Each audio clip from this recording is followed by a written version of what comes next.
Entre 1914 y 1918, el mundo vivió un conflicto de una escala que no se había visto jamás. Cuando terminó, se le dio el nombre de la Gran Guerra, con la esperanza de que, de verdad, fuera la última. Pero, como sabemos, la historia tenía otros planes, y hoy la conocemos como la Primera Guerra Mundial. Esa es la gran pregunta, la pregunta del millón.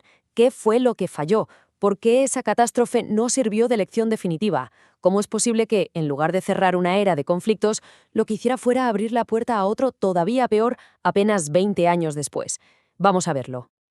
A ver, para entender esta guerra hay que pensar que fue una especie de monstruo de dos cabezas.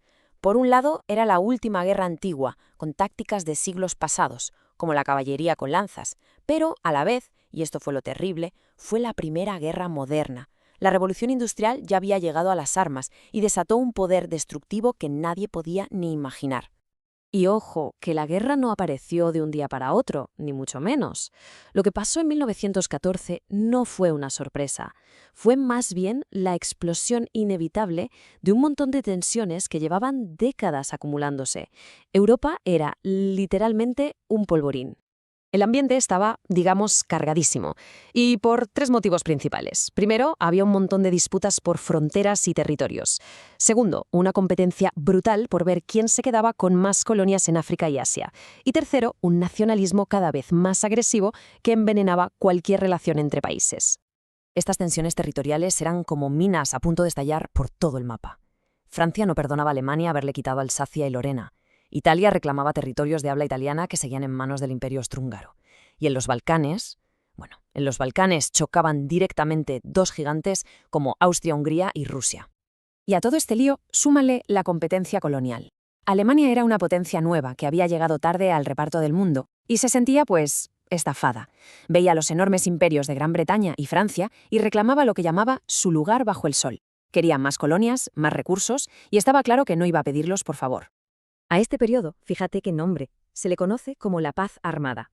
Paz, pero solo de nombre, porque la realidad es que todos los países se estaban armando hasta los dientes. Sobre todo Alemania, cuyo gasto militar se disparó por completo. Era una carrera armamentista en toda regla, una locura en la que nadie quería quedarse atrás. Al final, toda esta desconfianza mutua acabó creando dos grandes bloques militares. Por un lado, la Triple Alianza, liderada por Alemania y Austria-Hungría, y por el otro, para hacerles frente, la Triple Entente, con Francia, Rusia y Gran Bretaña. Europa básicamente se había partido en dos. El escenario ya estaba preparado. Con todo esto montado, solo hacía falta una pequeña chispa para que todo saltara por los aires. Y esa chispa saltó en Sarajevo, en los Balcanes. El asesinato del heredero del trono austrohúngaro fue la excusa perfecta. Las alianzas se activaron como un dominó y en pocas semanas un conflicto local se transformó en una guerra a escala continental. Lo más triste es que muchos recibieron la guerra con alegría, con un fervor patriótico tremendo. Pensaban que sería algo rápido, una aventura gloriosa, que para Navidad estarían en casa. ¡Qué equivocados estaban! La realidad del frente se convirtió en una carnicería industrial que nadie había previsto. La guerra tuvo varias fases. Empezó en 1914 a toda pastilla con el avance alemán, lo que se llamó la Guerra de Movimientos, pero ese avance se frenó y la guerra se estancó en una lucha brutal de trincheras durante casi 3 años. El año clave fue 1917. Rusia se retira por su revolución y entra a Estados Unidos. Eso cambió todo y llevó a la derrota de las potencias centrales en 1918. Aquí hay un punto que es clave para entender el horror de esta guerra: la desconexión total entre los que daban las órdenes y los que morían. Los generales, que venían de la aristocracia, veían a sus soldados, de clase trabajadora, como simples peones. Los mandaban a morir por miles para conquistar unos pocos metros de barro. Una auténtica locura. Para que nos hagamos una idea de la escala de la masacre, basta con una cifra: 750.000. Ese fue el número de bajas, entre muertos y heridos, solo en la batalla de Verdún. Una batalla que, por cierto, apenas movió la línea del frente. Una carnicería inútil. Es que el día a día ahí dentro era un auténtico infierno en la tierra. Los soldados vivían durante meses en zanjas llenas de agua y barro, conviviendo con ratas, piojos, enfermedades y los cadáveres de sus compañeros. Y todo bajo el bombardeo constante de la artillería y el miedo a los nuevos ataques con gas venenoso. Por fin, en noviembre de 1918, las armas callaron. La guerra había terminado. Pero, ¿había llegado la paz? Pues no exactamente. La paz que se firmó después fue tan problemática que en realidad acabó sembrando las semillas del siguiente conflicto. Vamos con las cifras del desastre, que son para echarse a temblar. Casi 10 millones de militares muertos. Y a eso, súmale más de 20 millones de heridos o mutilados. Es que es una generación entera de jóvenes europeos que quedó literalmente destrozada. En las negociaciones de paz de Versalles, los países vencedores, sobre todo Francia, impusieron unas condiciones durísimas, humillantes para Alemania. La declararon la única culpable de la guerra, la obligaron a pagar unas reparaciones económicas imposibles, limitaron su ejército a la mínima expresión y le quitaron un montón de territorio y todas sus colonias. Sí que hubo un intento, digamos, bien intencionado de que algo así no volviera a pasar, la Sociedad de Naciones, que fue como la abuela de la ONU. Pero la idea, que era buena, nació muerta. ¿Por qué? Porque potencias clave como Estados Unidos, la propia Alemania o la nueva Rusia soviética se quedaron fuera, así que no tenía fuerza real para imponer la paz.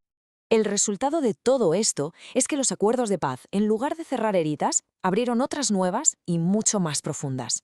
El mapa de Europa se redibujó, sí, pero de una manera que creó todavía más problemas, más inestabilidad y, sobre todo, mucho resentimiento. La paz fracasó por varias razones. Primero, porque desaparecieron de golpe los grandes imperios que habían controlado Europa, dejando un vacío de poder enorme. Segundo, porque se crearon países nuevos, como Yugoslavia, metiendo en el mismo saco a pueblos que se odiaban. Y tercero, porque casi nadie estaba contento. Alemania se sentía humillada, pero es que hasta Italia, que estaba en el bando ganador, sentía que le habían tomado el pelo. Y aquí está la clave de todo el asunto. Para Alemania, el Tratado de Versalles no fue un acuerdo de paz, fue una imposición, una humillación nacional.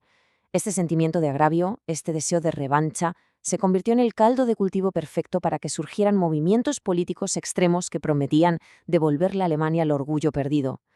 Y sabemos cómo acabó eso.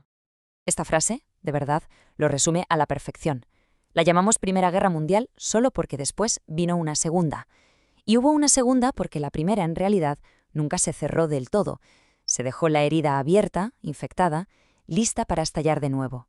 Y esa es la reflexión final que nos deja esta historia. La guerra se acabó, pero el conflicto siguió ahí, latente. Nos deja una lección bastante inquietante sobre cómo una mala paz puede llegar a ser tan destructiva como la propia guerra. Y nos obliga a pensar en qué pasa cuando los conflictos se cierran en falso, sin resolver nada de verdad.